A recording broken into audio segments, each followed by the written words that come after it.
반기문 사무총장이 2006년 10월 달에 당선이 될 때 가장 큰 어려움이 유엔의 이 상임 이사국 5국 중에서 한 표라도 반대한 나라가 있으면 안 되고, 또 15개 상임 비상임을 포함한 나라 중에서도 반대가 나오면 좀 어려울 수도 있었습니다.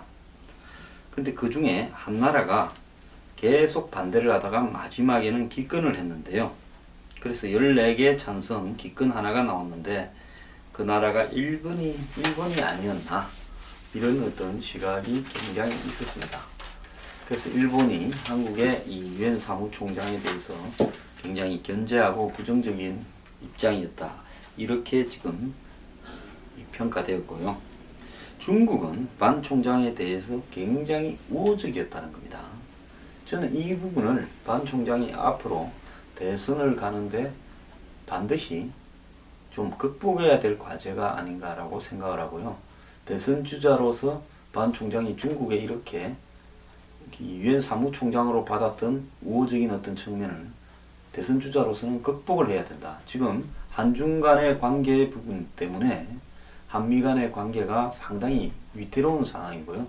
특히 미국의 11월 달에 대통령 선거에서 도널드 트럼프가 당선될 가능성이 높고, 또 트럼프가 아니라도 힐러리가 된다고 하더라도 여러 가지 어려움이 생길 수 있습니다. 이런 상황 속에서 반기문이 중국의 뜻을 한 번도 거스른 적이 없다라고 이렇게 이야기되는 입장이 유지된다면, 한국의 장래 대통령으로서 좀 부적절한 부분이 있다, 이런 어떤 평가를 받을 수도 있습니다. 반기문 지금 대망론에 대해서 중국의 시각은 매우 긍정적이다는 겁니다.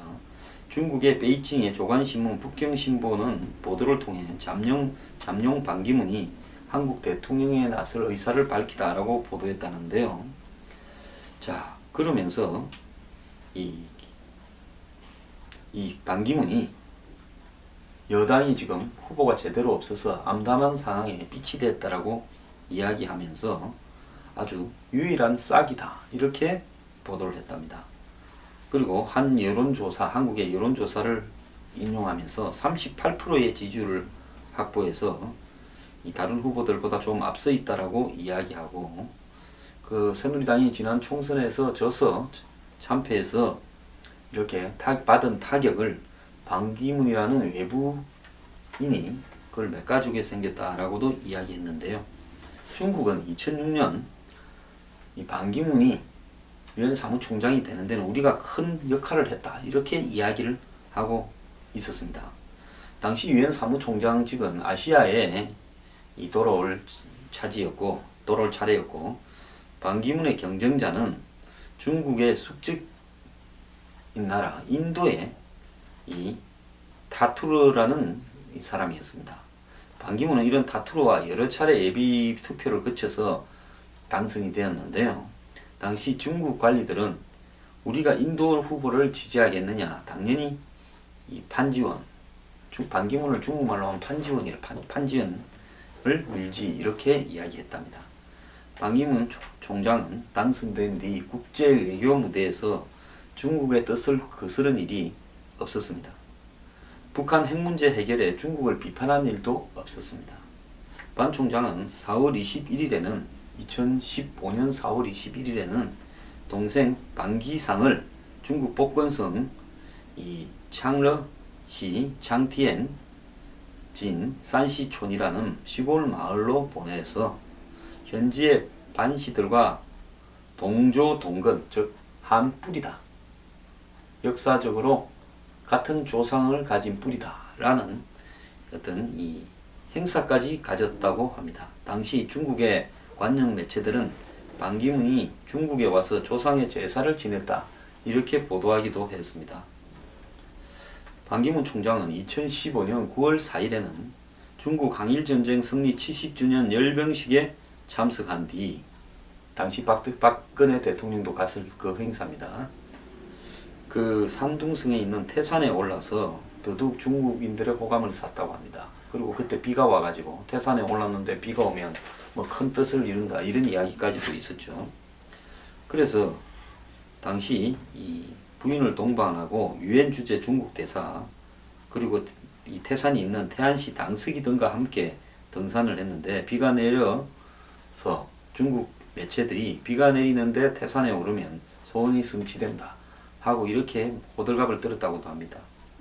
자, 2006년 이 사무총장 당선 이후 10년간 이 연임하는 동안에 중국 관리들은 항상 판지원 하면서 마치 중국 사무총장이 되는 듯이 불렀다고 이렇게도 합니다. 자, 근데 반 총장이 만약에 한국의 대통령이 되었을 때 이 중국인과 같은 뿌리, 이 반 씨는 고려 말에 한국에 들어왔답니다. 중국에서. 뭐 저희 황 씨도 고려 말에 한국에 들어왔습니다. 그런데 이래서 중국과 한 뿌리다. 이렇게 이 중국이 마치 자기 나라 아들 사람처럼 이렇게 간주하는데 우리나라 입장에서는 북핵 문제라든지 통일 이런 어떤 중요한 어떤 과제들이 자기 대통령이 수행해야 될 부분인데 또 미국과의 동맹도 생각해야 되는데 과연 반기문 사무총장이 중국을 압박할 수 있을 것인가 이런 부분들을 한번 우리가 눈여겨봐야 되고요. 반 총장은 대중국에 대한 자기 입장을 좀 분명히 해야 될 거라고 봅니다.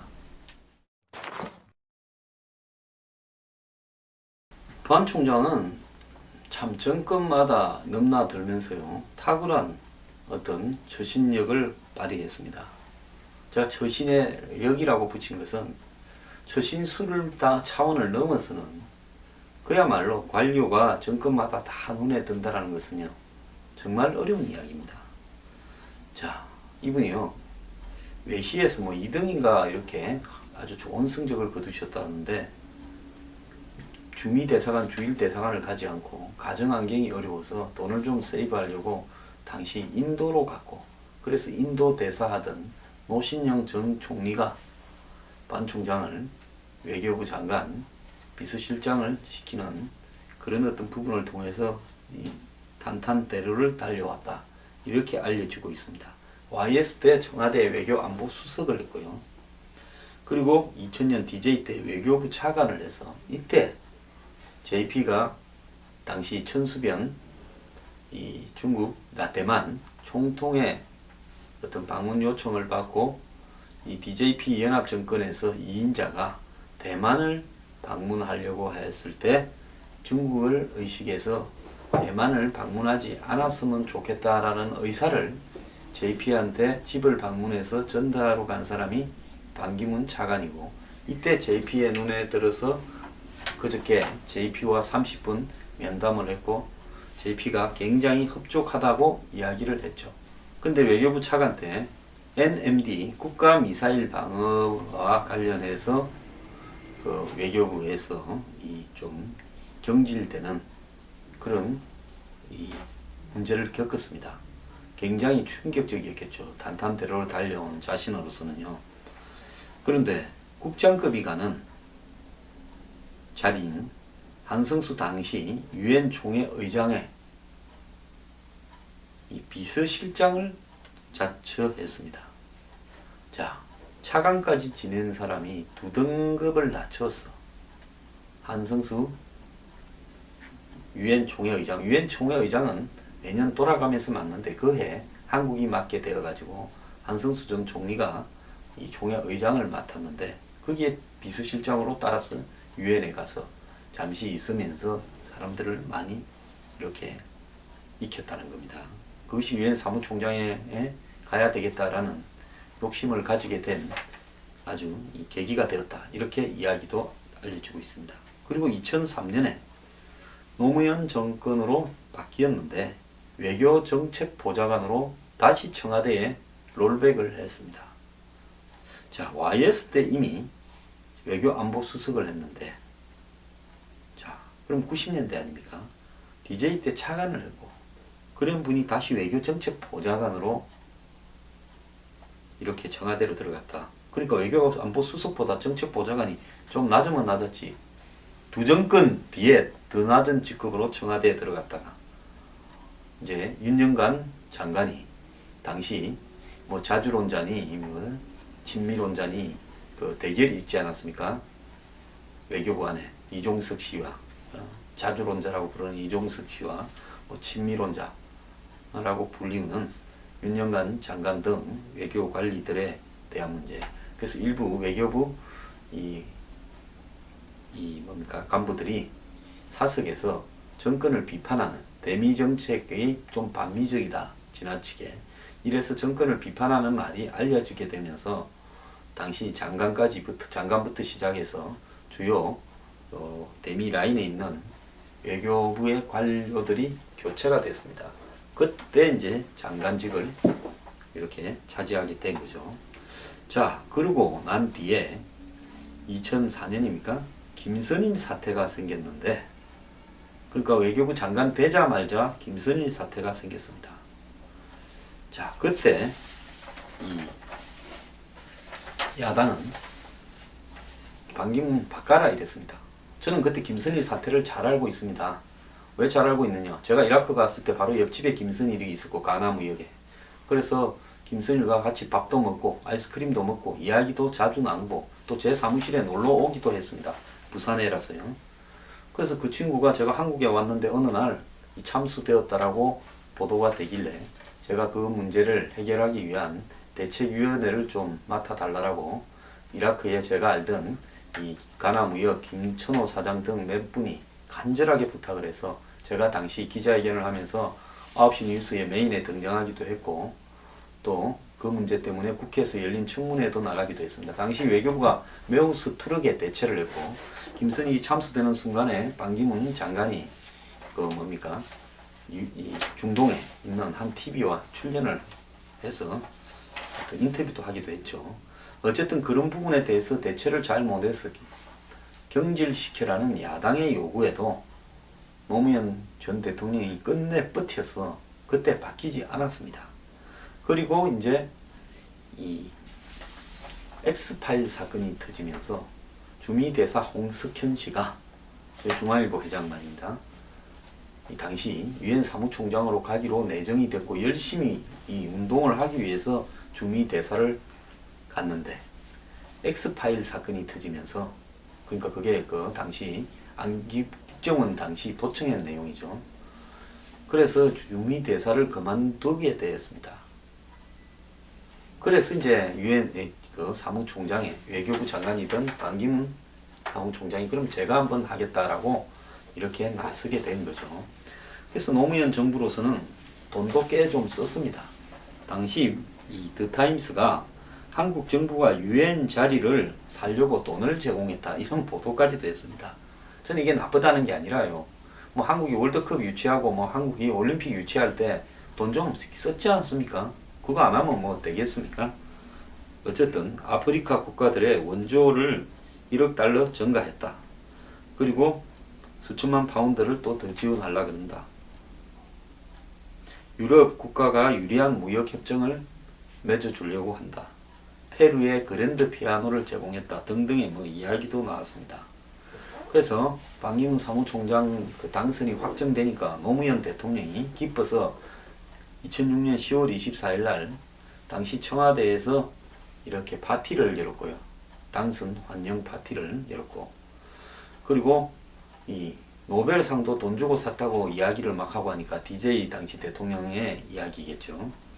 생색을 좀 많이 내고 싶은데 내가 노력을 엄청 해서 또 유엔 사무총장 돈 주고 샀다 이런 소리 들을까봐 참 말도 제대로 못하겠다라는 두들거림도 있었습니다.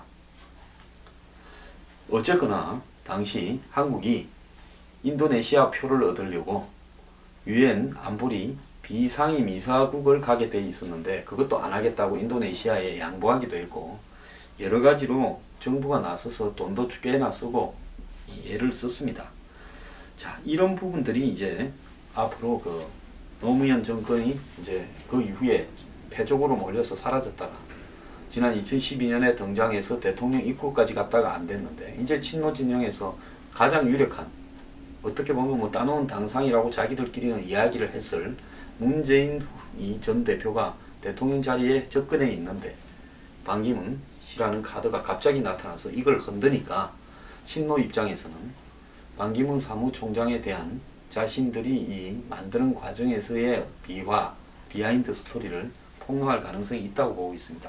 친노는 반기문 사무총장이 노 대통령이 돌아가신 뒤에 봉화마을을 방문해서 묘소 참배를 안 한다고 여러 번 비판을 했고 2011년 12월에 그래서 반기문 사무총장이 방문을 했습니다. 자, 반 총장은 이런 부분에 가족관계를 좀 정리할 필요가 있다고 봅니다. 동생 방기상 씨, 큰동생 방기상 씨는 지금 경남기업에 고문을 했고요. 그 아들, 이 조카죠. 그러니까 반기문 사무총장의 조카가 이 뭡니까 카타르 투자청에서 랜드마크 70이라고 불리는 1조 원쯤 되는 이 베트남 하노이에 지어놓은 그 빌딩을 살 가능성이 있다 하면서 여러 가지 서류를 갖다가 제시해서 그 일과 관련되는 돈을 좀 받아갔는데 억 단위로, 몇억 단위로 나중에 그 서류가 위조였다라는 보도가 성완종 회장 자살 이후에 보도가 됐죠.